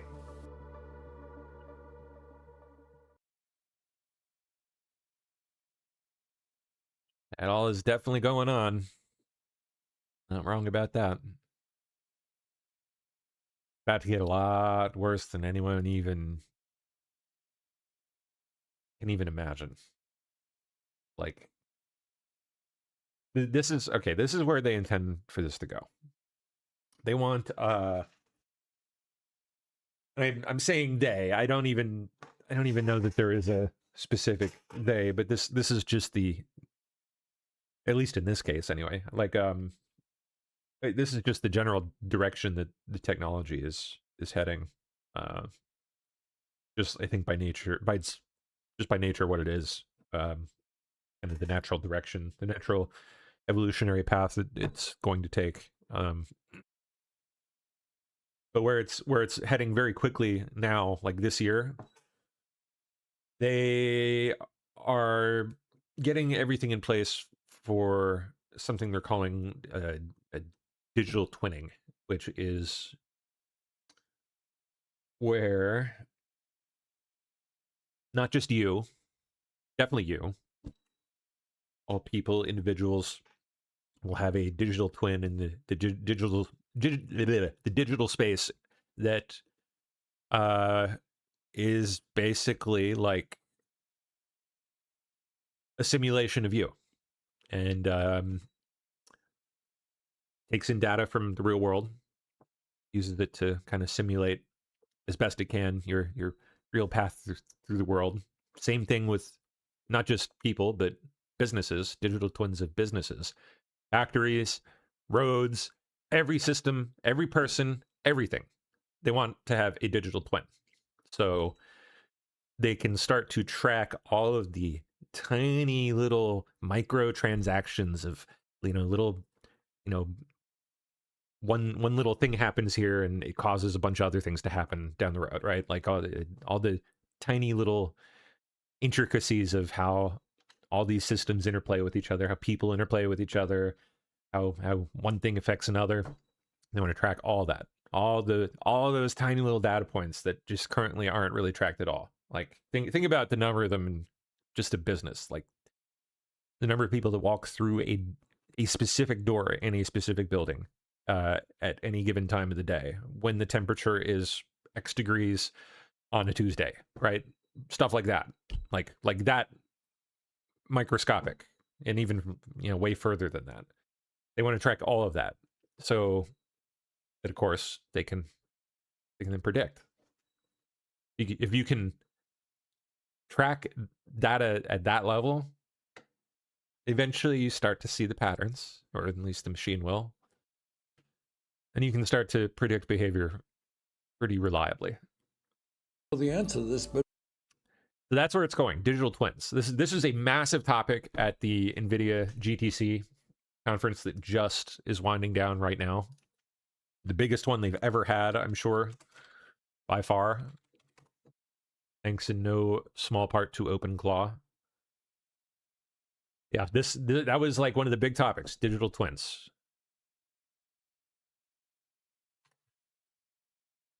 A dynamic virtual replica, let's see what the official definition is here. A dynamic virtual replica of a physical object, system, or process updated in real time using IoT sensor data, machine learning, and AI. Allows for simulation, monitoring, and analysis, enabling companies to predict performance issues, test scenarios, and optimize operations without disrupting physical assets. Let me see if I can find this with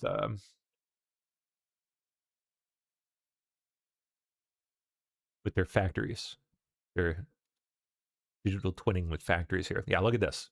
Here you go. It's from last year, but the world is racing to build state-of-the-art, large-scale AI. Oh, sorry, I'm not screen sharing, am I? There we go. AI factories. Bringing up an AI gigafactory is an extraordinary feat of engineering. And it is. Requiring tens of thousands of workers, from suppliers, architects, contractors, and engineers to build, ship, and assemble nearly 5 billion components and over 200,000 miles of fiber, nearly the distance from the Earth to the Moon. The NVIDIA Omniverse blueprint for AI factory digital twins enables us to design and optimize these AI factories long before physical construction starts. So they are literally building, like, straight up, like in virtual reality, like they'll even show like the 3D rendering of it, and they have everything, like to the tiniest degree, tracked and simulated so that they know exactly how the entire factory, input, output, everything that happens in between, all tracked and simulated from end to end, so they can build the factory before they build it. Engineers use it's an amazing, insanely cool technology. Could do great things. Already is, I'm sure. But I think most of you can probably see how this could go awry pretty quickly. Blueprint to plan a 1 gigawatt AI factory, integrating 3D and layout data of the latest NVIDIA DGX superpods and advanced power and cooling systems from Vertiv and Schneider Electric, and optimized topology from NVIDIA Air, a framework for simulating network logic, layout, and protocols. Now they're taking this focus down to the small business level, and they want, like you're basically not going to be able to compete effectively unless you are doing this to some extent as a small business. That's where it's going pretty quick. With ETAP, an application to simulate power block efficiency and reliability. Real-time simulation lets us iterate and run large-scale what-if scenarios in seconds versus hours. We use the digital twin to communicate instructions to the large body of teams and suppliers, reducing execution errors and accelerating time to bring up. And when planning for retrofits or upgrades... I mean, it makes sense. It's... I'm not trying to suggest that it's a bad thing at all inherently, because I don't think it is. It could be a great, amazing, fantastic thing for all of us. but it could also go really bad. You know, like it could get nasty. Very dystopian, very quickly. Also achieve very, very, very good things.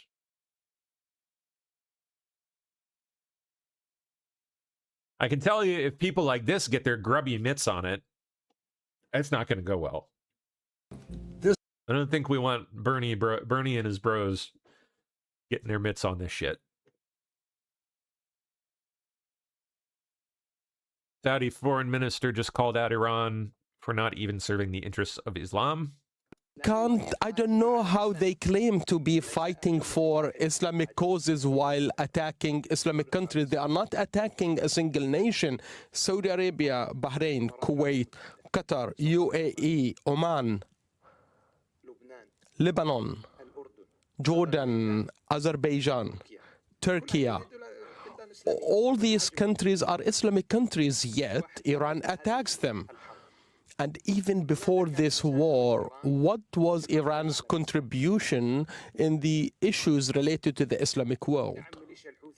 They support the Houthi militia in Yemen. They supported the popular militia in Iraq, who are, and now they are attacking Iraq. They are attacking Iraq territories, Hezbollah in Lebanon, who didn't suffice by hijacking the political decision in Lebanon, but rather was an effective arm to perform sabotaging actions in the region and in Saudi Arabia. And the biggest example is Iran and Hezbollah's role in Syria. So where is such support or so-called support in the Muslim world when they commit such crimes, supporting the former Syrian regime? How do they support the Islamic world when they assassinate politicians in Lebanon? How do they support the Muslim world's issues and causes when they empower the popular mobilization forces in Iraq, hindering the development efforts in Iraq? I can't see how they support the Islamic causes. I believe these are simple slogans which they hide behind it, and these tools, they work to serve the Iranian interests rather than the slogans they claim. Thank you. Okay. Good. All right. Next.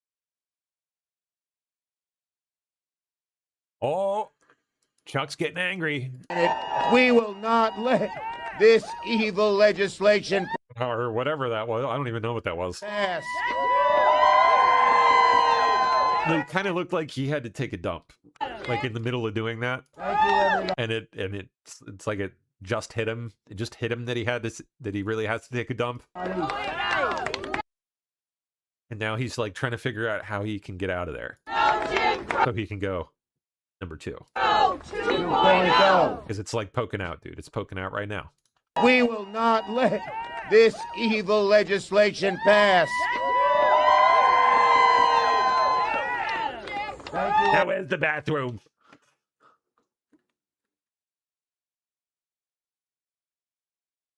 Anti-cartel operation launched in northwest Mexico. 7 killed. Oof.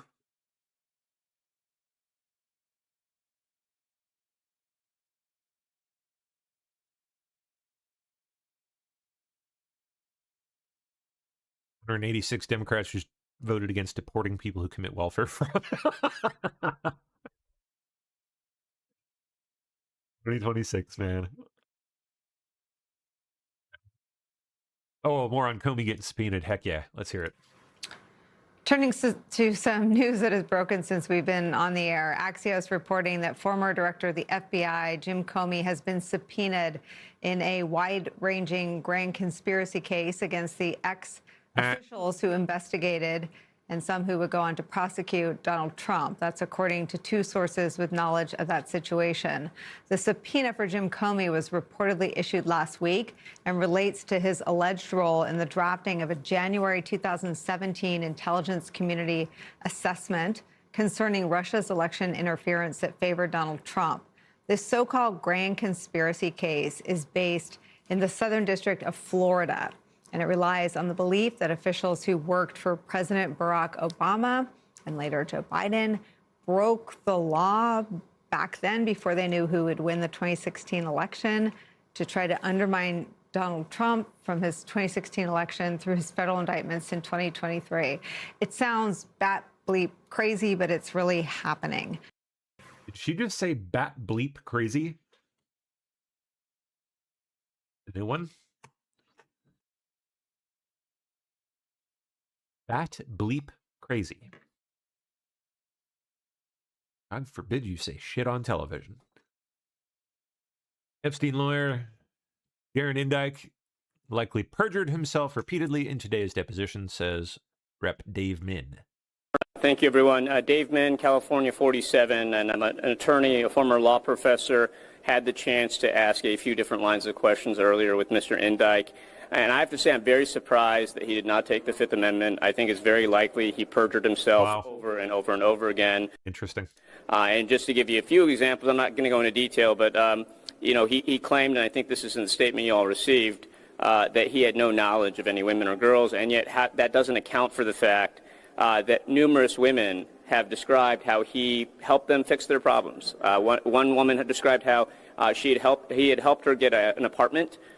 He helped women with their immigration issues. He reportedly told a number of women not to talk to police when the police started investigating Epstein.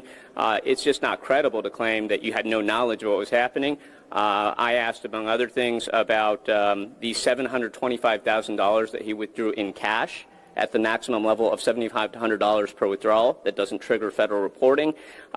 He couldn't describe what that was for, just kind of, again, claim no knowledge, and don't want to get into the details. You'll read the transcript, but this is just not credible. What is also really something that is incredible is that the FBI and Department of Justice had never interviewed Mr. Indyke or Mr. Khan, even those people were central figures in the Epstein files and the scandal around the rapes, the human trafficking, and all that. And I just want to applaud Robert, Jasmine, Summer Lee, who's not here with us, because it's under their leadership that we are moving forward right now. And I think what has become crystal clear over the course of these last few depositions is that these people are going to lie to us over and over and over. And what is really important is that we get the documents, because the documents are the things that can actually show us what actually happened here. I suspect he's going to give a few more hours of saying how he knows nothing in defiance of actual evidence showing he knew a lot. I think he, again, is perjuring himself.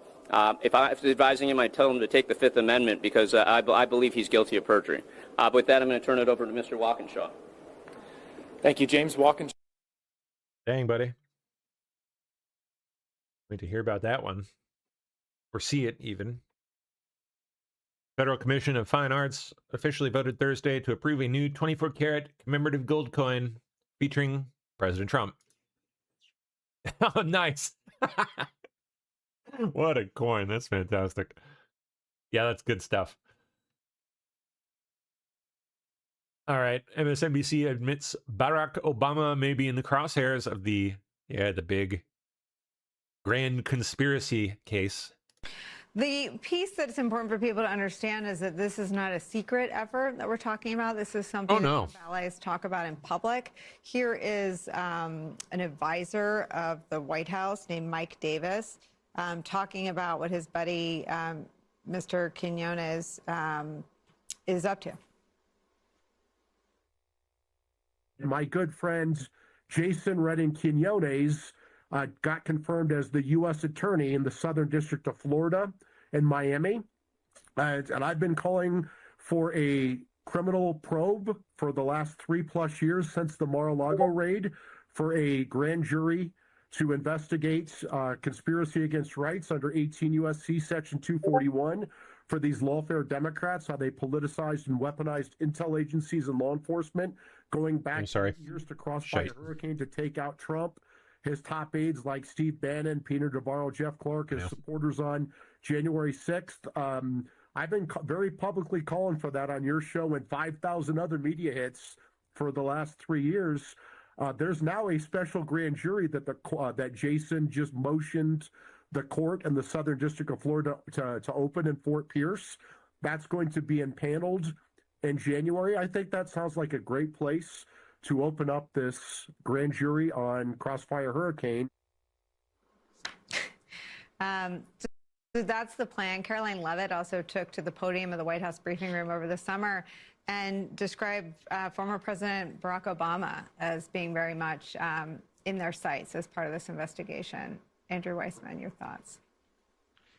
Well, one really quick thing, just to correct one minor point, which is that John Durham, everything you said about John Durham's investigation is correct, other than he did have 3 prosecutions, one of which was a guilty plea. The 2 that went to trial were acquittals. I just wanted to point that out as a minor correction. Thank you. The idea of this grand conspiracy is the way that they can try to get over the problem of the statute of limitations, and also why they can somehow bring this in Florida.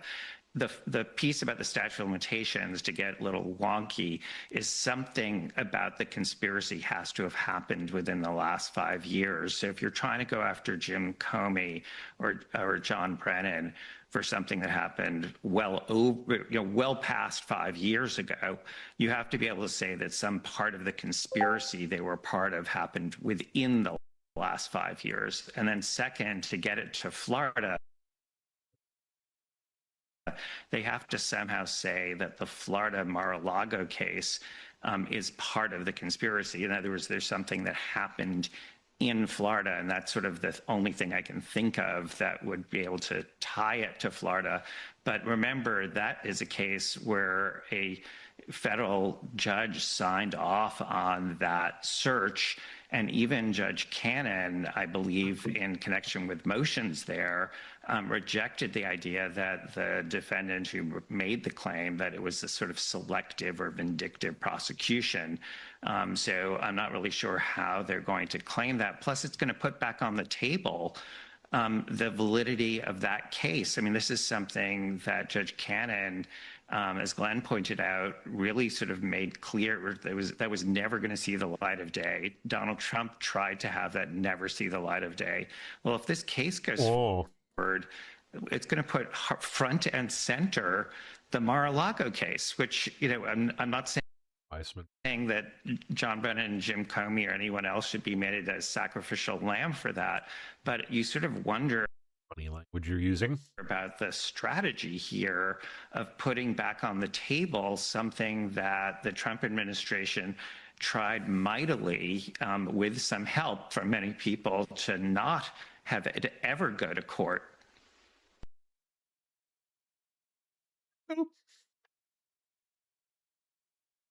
Okay. Now then.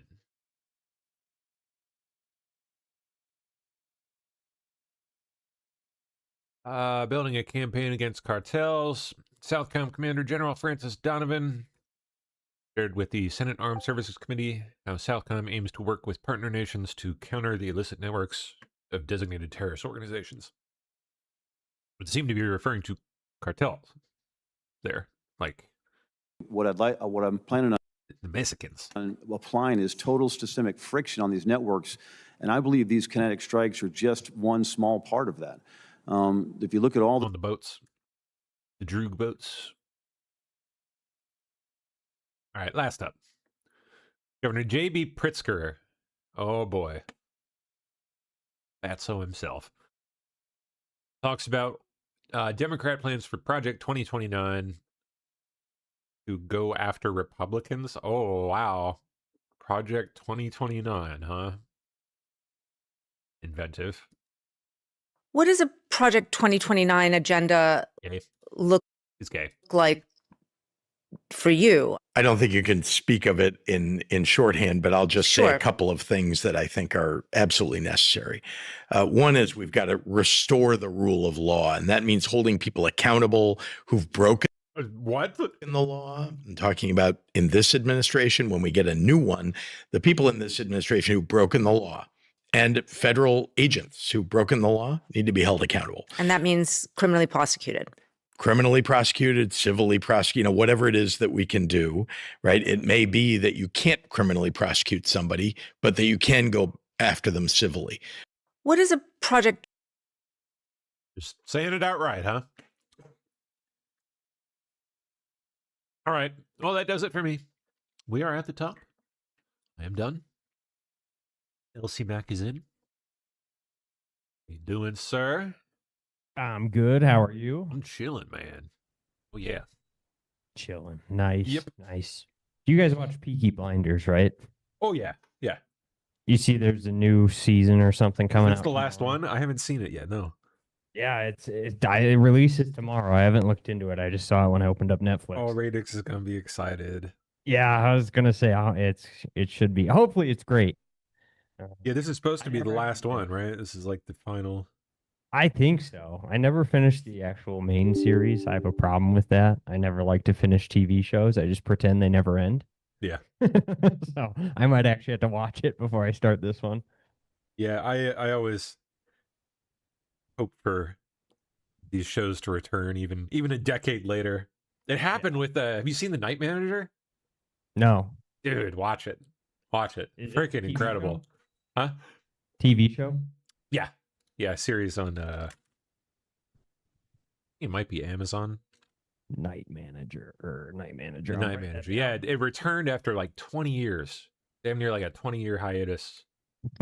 Had a great, it was like a mini series back. Oh, sorry. It was off by 10 years. 2016 was when it first came out. They did a single like 6-series season, and then it just stopped like after a big cliffhanger at the end, and then it just came back like last year out of nowhere, and I was so over the moon because I loved the original series. Great spy thriller. Oh, nice. Oh, it's so good. I love that kind of thing. I'll definitely check that out. I mean, if the Peaky Blinders is good and the new Game of Thrones is good, there's that's exciting. Yeah. I feel like it's been a while since we've had a good mainstream TV show. Yeah, go watch Night Manager. You'll love it. It's such a damn good piece of TV. For sure. That makes me think. Did you watch the Sherlock Holmes on BBC? Oh yeah. Yeah, with Bendy Dick Crumblesnatch. Yeah. I like that one too. That was fun. Bendy Dick Crumblesnatch. Yeah. Oh, nice. Yeah, I'll check out the Night Manager. How's the family doing? They're doing pretty good, man. Yep. You getting this nice weather over there? It's freezing. Freezing ass cold.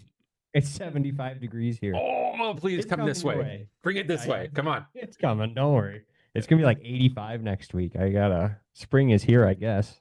Yeah. Nobody told me. So. We got a taste of it like a week ago. It was one day, like 83 degrees, and then the next day it went straight down to 30.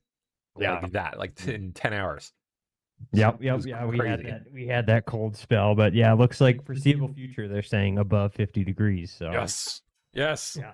I Bring think it on. we're there, even though it wasn't much of a winter, but I'm not going to complain about that. We just need some moisture. I don't know about you guys, but we're in for it bad out here. Yeah, we need it too. Oh. Yep. All right. Well, I will let you get to it, man. Sounds good. Well, say hi to Radix and the kid for me, and you guys have a great evening. I will see you next Thursday. Have a good one, bro.